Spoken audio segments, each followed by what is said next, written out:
الحمدللہ رب العالمین والصلاة والسلام علی سید الانبیاء والمرسلین وعلی آلہ واصحابہ اجمعین۔ میں مولوی صدیق اکبر یوٹیوب چینل اسرا ٹی وی سے۔ الحاق، ہم اس کے قائل نہیں ہیں کہ 1857 عیسوی کا ہنگامہ صرف مٹتی ہوئی جاگیر شاہی کی انگڑائی تھی۔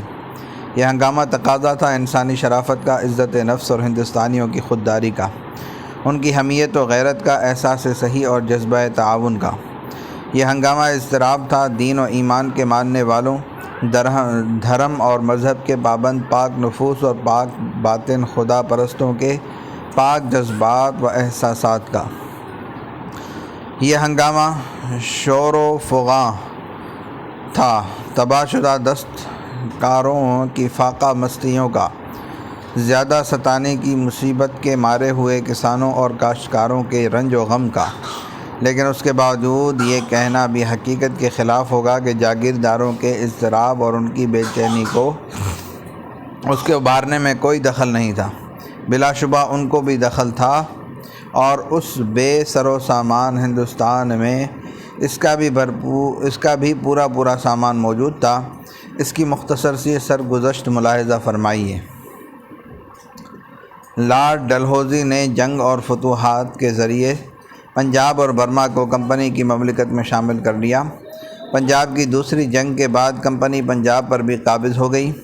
3 سال تک پنجاب کی اعلان حکومت ایک کونسل کے ہاتھ میں رہی۔ 1853 عیسوی میں کونسل توڑ کر پنجاب کو ایک علیحدہ صوبہ بنا دیا گیا۔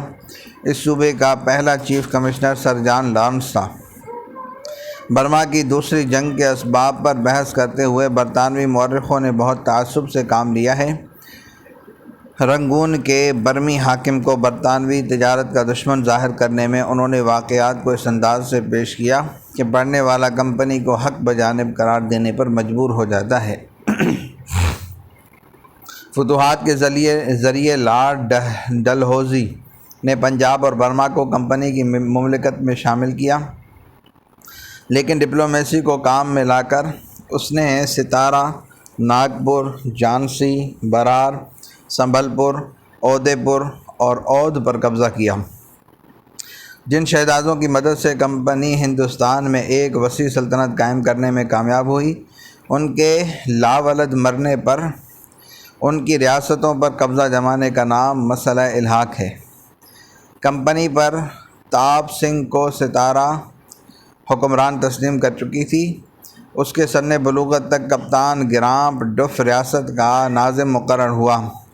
شہزادہ جوان ہوا، بلوغت کے ساتھ ذہانت بھی آئی۔ کپتان دیسی رئیسوں کی ذہانت کو کمپنی کے لیے آفت خیال کرتا تھا۔ پھر تاب سنگھ کو جلا وطن کر کے بنارس بھیج دیا گیا۔ ستارہ کا جدید حکمران اس کا بھائی مقرر ہوا۔ دونوں بھائی 1848 عیسوی میں لاولد مر گئے۔ ان کے متبنوں کو وراثت کا جائز حقدار تسلیم کرتے ہوئے ڈلہوزی ستارہ پر قابض ہو گیا۔ داستان ستارہ از میجر باسو۔ ناگپور کے راجہ گھوجی بھونسلہ ثالث نے 11 دسمبر 1853 عیسوی کو وفات پائی۔ چونکہ وہ لاولد تھا، اس لیے اس کی دادی نے اس کے بھائی کے بیٹے کو ریاست کا وارث تسلیم کر لیا۔ مرحوم کی رانیوں نے بھی اسے راجہ تسلیم کر لیا، لیکن ڈلہوزی نے یشونت راؤ کو ناگپور کا راجہ تسلیم کرنے سے انکار کر دیا۔ لاولدیت کا بہانہ کرتے ہوئے ڈلہوزی ناگپور پر قابض ہو گیا۔ ناگپور کے الحاق کے ساتھ متوفی راجہ کی رانیوں کے ساتھ برا سلوک کیا گیا۔ ان کے جواہرات اور سامان آرائش نیلام کیا گیا۔ ہندوستان میں سلطنت از میجر ایوان ذیل ناگپور کے الحاق کا سبب کمپنی کا اپنا پیدا کردہ تھا۔ جھانسی کے آخری راجہ نے 21 نومبر 1852 عیسوی کو وفات پائی۔ ڈلہوزی نے متوفی راجہ کے متبنہ کو وارث تسلیم کرنے سے انکار کر دیا۔ رانی کو پینشن دے کر جھانسی کا الحاق کر دیا گیا۔ جھانسی کے الحاق نے 1857 عیسوی میں رانی کو انگریزوں کے خلاف صف آرا ہونے پر مجبور کر دیا۔ لارڈ ہوزی کے عہد حکومت میں ہندوستانی راجوں کی لاولد موت بہت بڑا معمہ ہے۔ ڈلہوزی نے اپنی نگاہ حرص مملکت آصفیہ پر جمائی۔ ڈلہوزی نے نظام کو توہین آمیز خط لکھا۔ ڈلہوزی نے امدادی فوج کے اخراجات کے لیے نظام سے برار کا علاقہ چھین لیا۔ وہ مملکت آصفیہ پر قابض ہو جاتا اگر سالار جنگ اس کے عزائم کو شکست نہ دیتا۔ 50 سال بعد لارڈ کرزن نے برار پر مکمل قبضہ کر لیا۔ عود کا الحاق سیاسی اور اخلاقی طور پر ایک بہت بڑا گناہ تھا۔ مورخوں نے اس الحاق کو 1857 کے حادثے کا سب سے بڑا سبب قرار دیا ہے۔ عود کا آزادانہ وجود مغلیہ سلطنت کے دور انحطاط سے شروع ہوتا ہے۔ وہ اگرچہ آزاد تھے لیکن انہیں مغل شہنشاہ کا وزیر خیال کیا جاتا تھا۔ آہستہ آہستہ نواب وزیر مغلیہ دربار کے تاثرات سے آزاد ہوتے گئے، یہاں تک کہ کمپنی نے انہیں دہلی کے حلقہ اثر سے آزاد ہونے میں مدد دی۔ مارکولن آف ہیسٹنگز نے عود کے نواب وزیر کو شاہ کا خطاب دیا۔ وزارت سے شاہیت زیادہ غلامانہ ثابت ہوئی۔ شاہان عود کمپنی کے زیر اثر آ گئے۔ کمپنی نے سب منشا شاہان عود کی طاقت کم کرنے کی حکمت عملی اختیار کی۔ 1801 کے معاہدے نے کمپنی کو مملکت عود کا محافظ بنا دیا۔ عود کی تمام مصیبتوں کا سرچشمہ یہی معاہدہ تھا۔ کمپنی کی 50 سالہ سرپرستی حالات عود کو بہتر نہ بنا سکی۔ لارڈ ڈلہوزی کے زمانے میں عود کے حالات بہت نازک ہو چکے تھے۔ ڈلہوزی معاملات عود میں مداخلت چاہتا تھا۔ ڈلہوزی کی مداخلت کا مقصد عود کا خاتمہ کرنا تھا۔ مدتوں سے انگریز عود پر آنکھ لگائے ہوئے تھے۔ عود کی برطانوی آبادی ڈلہوزی کو الحاق کا مشورہ دے رہی تھی۔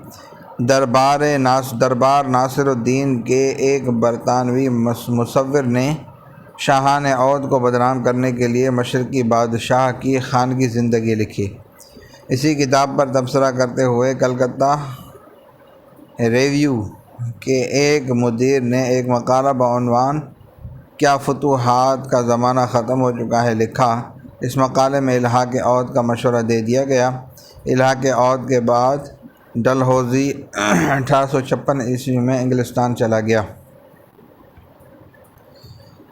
یہ طویل خاموشی کیوں؟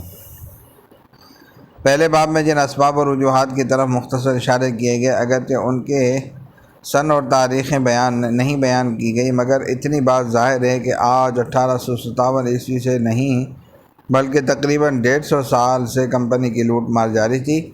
اس لوٹ کھسوٹ سے ہندوستان کی صنعت و تجارت برباد ہو چکی تھی، اور 100 سال پیشتر یعنی جنگ پلاسی 1757 کے بعد تو اس نے حکومت کا روپ بھی دھارن کر لیا تھا۔ پہلے اگر گربہ مسکین بن کر خون چوستی اور گوشت نوچتی تھی، تو اب گرگ مردم خور بن کر نہ صرف دستکاری کے کارخانوں اور تجارت کی منڈیوں کو تباہ کر رہی تھی، بلکہ بڑی بڑی حکومتوں کے پرخچے اڑا رہی تھی۔ بس سوال یہ ہے کہ اگر ہندوستانیوں کے دلوں کی سرزمین میں قومی احساس کے ذرے چمک رہے تھے، اگر ان کے سینوں میں وطنی جذبات زندہ تھے، اگر خودداری اور خود اعتمادی کی حرارت سرد نہیں پڑی تھی، اگر دور اندیشی اور انجام بینی کے چراغ گل نہیں ہوئے تھے، تو وہ اتنے طویل عرصے تک کیوں خاموش رہے اور ان کے تن بدن میں حرکت کیوں نہیں پیدا ہوئی؟ یہ ایک نہایت معقول سوال ہے۔ اس کا جواب ہندوستان کے ایک مشہور صاحب قلم نے دیا ہے۔ انگریز جب یہاں پہنچے تھے تو تاجروں کی حیثیت میں پہنچے تھے۔ عام لوگوں کا خیال تھا کہ انہیں صرف بیوپار سے دلچسپی ہے، ملک داری سے کوئی واسطہ نہیں، اور انہوں نے جو لڑائیاں کی وہ ملک گیری کے لیے نہ تھی بلکہ ملکی حکمرانوں میں سے کسی ایک کی امداد کے لیے تھی، یا ان کا مقصد یہ تھا کہ دوسرے یورپی تاجروں کا مقابلہ کر سکیں۔ پھر جب باقی یورپی قومیں مقابلے کے میدان سے ہٹ گئیں تو انگریزوں نے یا تو ملکی حکمرانوں کی حمایت کو پردہ بنائے رکھا، ایسی چالیں چلتے رہے کہ ان کے حقیقی مقاصد سب پر آشکارا نہ ہو سکے۔ صلی اللہ تعالی علی حبیب سیدنا محمد وعلی آلہ واصحابہ اجمعین برحمتک یا ارحم الراحمین۔